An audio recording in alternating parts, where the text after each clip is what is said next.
కాంగ్రెస్ పార్టీతో ఉన్న 4 దశాబ్దాల అనుబంధంతో నేను ఆశించినట్టుగా ఫలాలు ఫలితం పొందలేనప్పుడు ప్రజల్లో ఏదైతుందో మన 2023 ఎన్నికల్లో అప్పటి పరిస్థితులకు అనుగుణంగా 10 సంవత్సరాల బీఆర్ఎస్ ప్రభుత్వ పాలన చూసిన తర్వాత అంతకంటే మెరుగైన పాలన కాంగ్రెస్ పార్టీ అందియగలుగుతుందని చెప్పని భావించింది.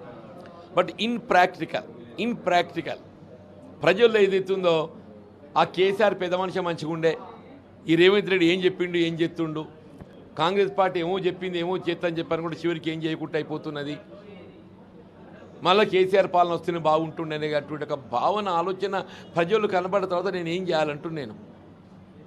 ఇప్పుడు పార్టీ పరంగా కార్యకర్తలకు లభించాల్సినట్టుగా గుర్తింపు లభిస్తలేదు, పార్టీ పరంగా కార్యకర్తలు లభించాల్సిన గుర్తింపు లభిస్తలేదు, అటు ప్రజానీకానికి కల్పిస్తామన్నటువంటి ఒక సంక్షేమ ఫలాలు అభివృద్ధి ఫలాలు కల్పించలేకపోతున్నారు.